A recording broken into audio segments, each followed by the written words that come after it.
All right. Hi, everyone. Welcome to my talk in Choices in Visual Novels. What makes them meaningful? Hi, I'm Alaric. I'm the game director for Just Right Studios, writer, programmer, UI designer, sound effects designer. I've been working on a very heavily choice-based project, Catalyst Blind Faith. And here in the background, you can see just a little snippet of the demo's flowchart. It's a lot of choice for the player, and this is my passion. I am so excited to talk with you today about what can make choices in your games have an impact. And we have a lot of ground to cover, so I'm going to keep moving real quick here. Got a little outline. We've gone through the introduction and you've heard about me. We're also going to talk about 4 types of choices in games so that you understand what we're working with before getting into the meat of what makes choices meaningful. Cap it off with a summary, some resources and links, and a Q&A. And while I'm talking, we're going to have quite a few case examples, such as this one here from Mist PSI Press's Hatoful Boyfriend. We've got a pretty interesting choice menu present where 3 identical choices are covered, and that's one of the kinds of types of choices we're going to talk about today. So there's 4: cosmetic, weighted, mandatory, and life or death choices. These are categories that I have defined to make life simpler. You may find in different types of games, including not just visual novels, but other types of video games, that different categories are used to try and quantify the different kinds of choices you can present to your players. And really, these are just tools for your toolkit to help make life easier. So we're going to use this verbiage here today. For example, Team Salvato's Doki Doki Literature Club, quite a popular visual novel, has a choice menu displayed here. This, for example, you might have guessed, is a weighted choice, where the type of love interest that you pursue in this menu can have a different result in your game based on the system they've developed. The first one we're going to cover with a choice example is cosmetic choices. I've devised something not necessarily interactive, but as a nice example for the kinds of choices we'll be reviewing. So here, with a cosmetic choice, we could wear a fancy party hat during our next slide, a comfy hat during the next slide, or live hatless during the next slide. Regardless of your preference, this might not make or break the way that this talk goes, but it's an important distinction to make. I, for example, am going to live hatless during the next slide because I'm wearing headphones and that would be a little uncomfortable. But the big takeaway here is that with cosmetic choices, you want to respect player expression. This is most commonly seen in character customization, where you're giving the player the opportunity to express themselves. It's a vital component of player immersion. They might not be making a life or death choice, but what they're doing is telling the game how they want to be seen. This is something that can ease or break tension as well in hectic moments. If you're giving the player a choice that isn't going to make or break the game, you can alleviate some of the pressure on them. So these can be frequently used without needlessly stressing out the player. It's one of the easiest types of choices to implement in visual novels due to this. You're not making huge branching paths unless you want to. But be advised that poorly telegraphed cosmetic choices can upset a player more than any other. You're establishing the expectation with a cosmetic choice that it may not have a huge impact. So if you say, for example, pose to the player that they can pick between vanilla or chocolate ice cream in a cute lovey-dovey scene, and then later a character dies because of that choice, they will probably be upset. You want to avoid that. And this is also an excellent point in the talk to note that you do not always need choices in visual novels. Kinetic visual novels that do not have choice are a beautiful use of the medium, but this talk is going to primarily focus on these tools and what you can use to make them a great part of your games. This is one case example of cosmetic choices in Capcom's Phoenix Wright Ace Attorney trilogy. That's a lot of fun. We're asked by Edgeworth if there's something we want to say, and there's a spin here on whether or not Edgeworth is a sham, if the detective in question is a sham, or if we're a sham. This isn't going to change whether or not we win the case, but in this moment, we're given a fun break from the action and an opportunity to express ourselves. It's lighthearted and fun, great use of comedy, and a shining example of how cosmetic choices can be used to elevate a scene, immerse the player, and not have to create a huge ripple effect in the scope of your game. Moving on to the next type of choice, we have weighted choices. And I've devised a mechanic here. If we proceed to the next slide, we'll get +1 to talk progress points. You may have guessed that going back by 1 slide will take -1 to talk progress points. And if we stay in chat, it's +0 to talk progress, but oh, we have another mechanic here, +1 to ALARIC points, which you guys already have plenty of, so we're going to ignore that. We want to proceed to the next slide. So here, with weighted choices, these cover a wide array of systems, and these are the most complex type of choice by a wide margin. They are a powerful tool that can be used for nuance, flexibility, or precision, depending on your needs and the type of system that you devise, be it point systems like the one that I just showed in our choice example, morality systems, like if you're a paragon or renegade in some popular systems or more, these things can engage the player. It can make them interested in the way that they can manipulate these mechanics and promote more thoughtful choices. It's not just a whim or curiosity as to what they'll find out, but they'll start to think about the way that they can actually engage with your mechanics. These are inherently much more accessible during longer games than life or death choices. If you do not end your choice path abruptly, if these choices build on themselves, they can really make for an immersive and dynamic experience. But as I've mentioned before, this is where the complexity comes in with your choices. You want to pay close care and attention to balance. Test them. Take your time. When you're devising a new mechanic or building off of something that someone else has already created, it's important to see how players interact with it and how it actually plays out in varied routes. So these are impractical in games with very few choices, but it's still doable. Your mileage may simply vary depending on how you balance your weight system. And there's one note here on these cons that I want to just touch on very briefly, but this is the easiest way to accidentally create the illusion of choice. And what the hell does that mean, Alaric? You might be wondering. Well, the illusion of choice is often used in a derogatory or negative fashion when an individual's expectations are not met. They may be presented with a choice and think that it does not affect the narrative. This may be a misguided or false accusation, but what's important is that if the player has the impression that their choice does not matter, you have failed them if your goal is to create meaningful choice. By providing transparency, which we will discuss later in the talk, you can meet your players' expectations and avoid the accusation that your choices do not matter. But I must stress it is vital, particularly with weighted choices, to clearly convey to your player how they work. Let's take a look at a case example that does this spectacularly well. This is Sukeban Games Valhalla. You play as a bartender, and on screen at all times, you have a UI to mix drinks. And as you meet clients that come into the bar, they'll tell you what drinks they want. You can engage based on their dialogue, how they want the drink prepared, and guide the game based on the drinks that you make.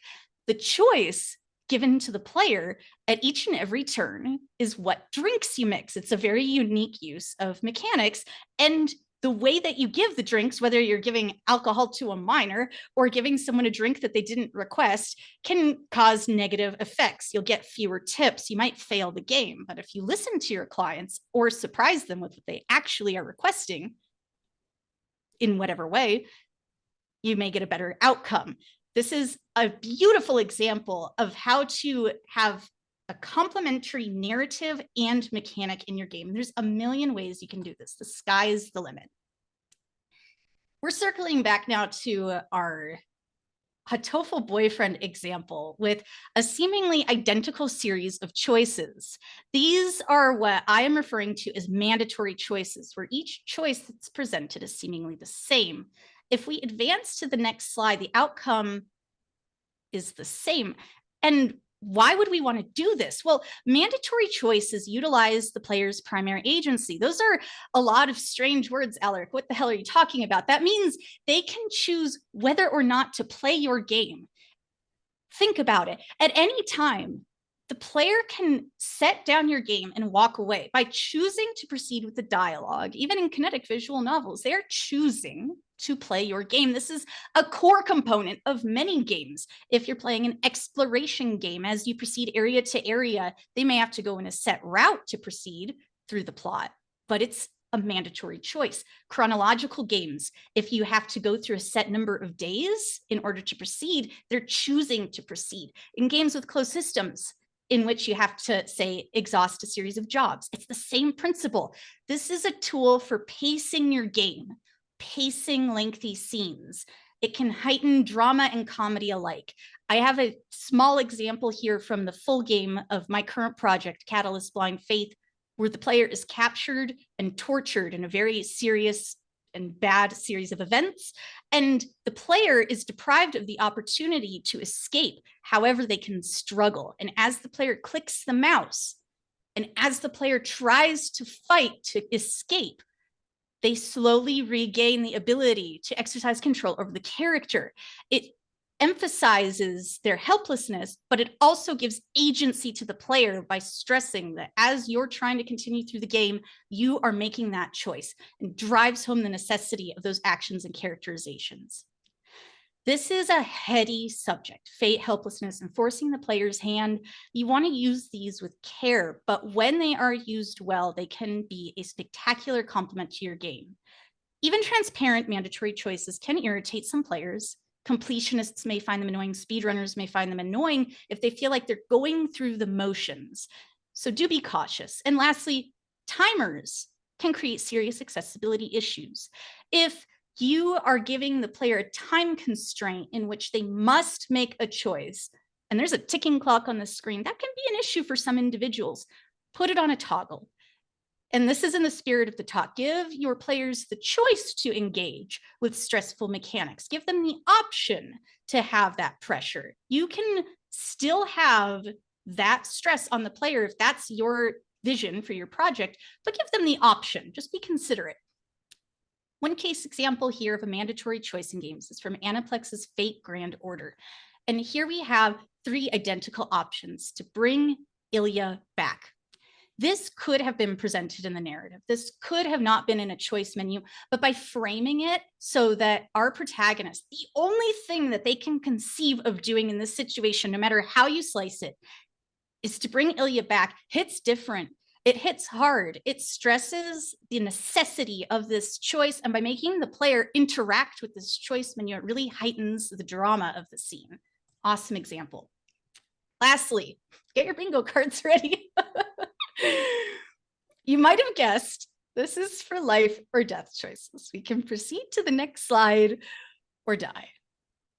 I know how excited some of you might be about this bottom choice, but for the sake of time, we're going to proceed to the next slide. Life or death choices, please use them sparingly. These are dramatic and impactful and exactly what most people think of meaningful choice. But this doesn't necessarily have to mean you live or die. This could be a huge, hard branch in the story. This could be an action that you take and there is a point of no return. The narrative branches off hard. It's a low to moderate amount of effort to implement. If these life or death choices abruptly end the story or abruptly cut off the game, but if you do have those very sharp branching paths, it can increase your scope dramatically.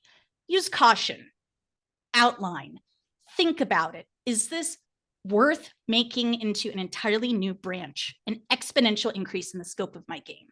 Not only for you, but also for the player. These can be stressful even in moderation and positively exhausting in excess. Not everyone wants to think, oh God, is that vanilla ice cream going to get the love of my life killed?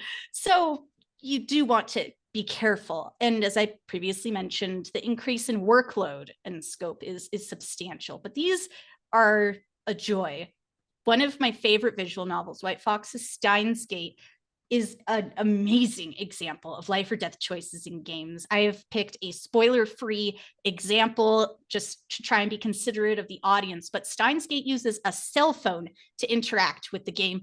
Sometimes whether or not you even pick up your phone is a choice that can affect the outcome of the game. And suffice to say that the responses that you make to texts and calls can dramatically affect the outcome, including whether some characters live or die. It really makes you think hard about every interaction that you make with the game's UI and is just phenomenal. Highly recommend. So we've been over 4 types of choices. let's get to the heart of this talk. Choices, what makes them meaningful? And in my humble opinion, I believe that expectations are the foundation of satisfying player choice. Expectations are what the player has come to expect of your game. And I believe that there are 3 components to establishing player expectations that will make the choices in your games shine. Transparency. That's the awareness that a choice is being made. We've talked about that a lot in this talk already. Reminders, showing the player that their choices are remembered, not just once, but many times over if you can. And permanence. Choices have consequences that cannot be easily undone. This is a contentious opinion, but it's one that I want to hammer home. We'll talk more about each of these 3 points in a second, but I just wanted to highlight in this example to the right here from Visual Arts Rewrite that in this choice menu, you're given 24 options on screen of seemingly identical choices. And this is a frivolous choice. It does not impact the outcome of the game. It goes through the whole alphabet. It's a joke choice menu. But because the expectation is given to the player that what you pick here is not going to make or break your game, it's a fun moment of levity. It doesn't have to be life or death. The player understands that pattern M isn't going to make or break their playthrough. And that's okay. That's all right. It's fun. Let's take a closer look at transparency. I saw a few of you in chat talking about this choice earlier in VNConf today, and it's a great example. This is from 4-Leaf Studios' Kadoa Shoujo, which is a beautiful visual novel that has a very controversial choice. And Misha, who, mind you, is not a love interest in the game, asks you to comfort her in one route. Spoilers. If you choose to comfort Misha, there is no romantic or sexual encounter in a game that's rife with that content. We don't know what's going to happen. What gives 4-Leaf Studios? If you could provide a little more context, comfort Misha platonically, or any other context on this screen to indicate what we can expect from that choice, this would not have been such a controversial subject. But because of the way it was executed, where there's not enough transparency as to what will result from our choice, people don't know, they get upset. And to this day, this is still used as an example of how not to do a choice in a game. I hate to pick on this because Kadoa Shoujo is a beautiful game, but it's a shining example in a game with very strong writing of an opportunity that they had to provide more transparency. It is so important. You can always also use the narrative, the visuals, the audio. Every tool in your toolkit can give a hint to the player. You don't have to spoil it, but let them know. Let them know what they are going to get from their choices, and it will go so far in player satisfaction. Next up is reminders. This is a case example from Trouble's Grow a Girlfriend, which is a dark but very sweet visual novel that has an awesome mechanic. In this game, you raise Button from a little button mushroom, and she can become your girlfriend, which is quite the odd premise. And there's a few tools to help you along your way. The one that I'd like to pay some close attention to is this icon in the upper right-hand corner. This button changes its mood based on Button's mood. And it is so elegant and sweet because you want her to be happy. And sometimes you need a reminder that if you talked to Button about murder, that she might not be happy about that. It seems obvious, but to have the affirmation on the screen after making that choice, the Button's mood has dipped, you have perfect congruency with a reminder for the player, the UI of the game, and what's happening in the narrative. It is so elegant and awesome. And you can also do this through dialogue with your characters, reminders on the screen with their sprites. Let them know that your game is tracking their choices. It also reinforces to the player of what they've done on replays and if they've taken a break from the game for a while. Lastly, permanence. Night Asobu's Parasite and Love has some of the coolest UI I've ever seen in a visual novel. As you play through the game, well, this nasty parasite takes over your mind and starts to appear on screen as an embodiment of the virus. It's quite odd. The UI begins to morph and distort and becomes more and more toxic as the behavior of the parasite also progresses. This permanence, the fact that as you go deeper down this rabbit hole with this parasite and it takes hold of you, that your entire worldview changes, is amazing. There's still accessibility. You still have a history menu. You can still save, you can still roll back. You are not denying the player these vital components for accessibility, but it shows you that the deeper you go in the game, the more permanence there is with your actions. You can't just easily reverse it. It heightens the horror, it heightens the drama. It's an awesome way to, you look for inspiration for permanence in your own games. We've talked about so much today. I just wanted to recap real quick that when it comes to choices in visual novels and what makes them meaningful, we strive to meet the player's expectations and hopefully exceed them. There's 4 types of choices that we covered: cosmetic, weighted, mandatory, and life or death. And to meet and exceed those expectations, the tools that we're going to use are transparency, reminders, and permanence. And this is a lot. You might be wondering, oh, where do I start? Where do I manage all of this? And that would be a talk all its own. I truly wish I could today. I've got a few resources here that I'll also post in the chat. Twine is my personal favorite for visualization of flowcharts for choices. Notion is quite popular for managing your projects. And Obsidian is also a phenomenal resource for project management, journaling, personal notes. If you'd like some examples, my current visual novel, Catalyst Blind Faith, has examples of all these types of choices, and it is free on my itch.io page. And try not to worry. It takes a lot of time and practice to implement meaningful choices in visual novels. Look for inspiration everywhere. Movies, comic books, other games. We've got the tapestry system in some games and the absolutely amazing systems that they have for permanence in Mass Effect, and plenty of other very popular video games are great examples of these. There's lots of tools and examples out there. Thank you all so much for all of your time today. I have a few minutes for questions. I think might have gone over time, but no, you're good. So you're good. Great. All right, I think, let's see here. Lots of questions. Someone just asked, like, the flow chart you showed earlier. It's like, does it start at the top or is it going from left to right? What's going on? That was top to bottom. I would be happy to post the full picture in chat in just a moment here. It's wild. I really adore choices in games. And so it's like just such a joy to be able to show all of them in Catalyst. Okay. And then someone asked, are there any situations where you want to trick the player into thinking that the choice matters when in actuality doesn't affect anything? That's more of a writing question. If you want to bait and switch your player, I would do so with extraordinary caution, because building trust in the player is very tricky to do. And once you break it, they might not ever trust you again. Just bear that in mind if you're doing that, especially out the gate in your game. You really want to be careful. All right. Someone asked, what presentation software are you using? This was Canva. I got an awesome template that had those beautiful animations and spruced it up a little bit. Cool. Hey, any else?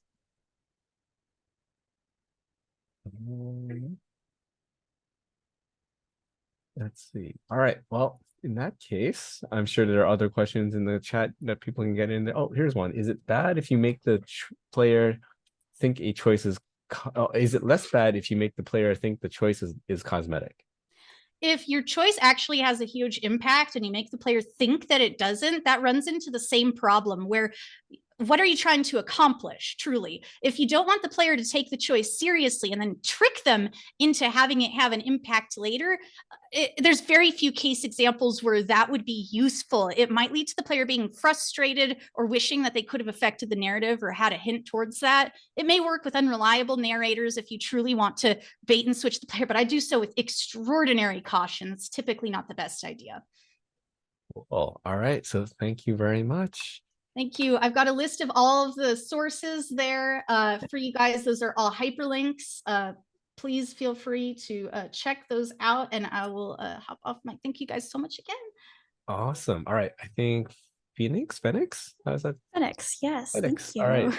You can get set up. See if I can get this going again. Okay, can you see? Yep. I see slides, and it's all yours.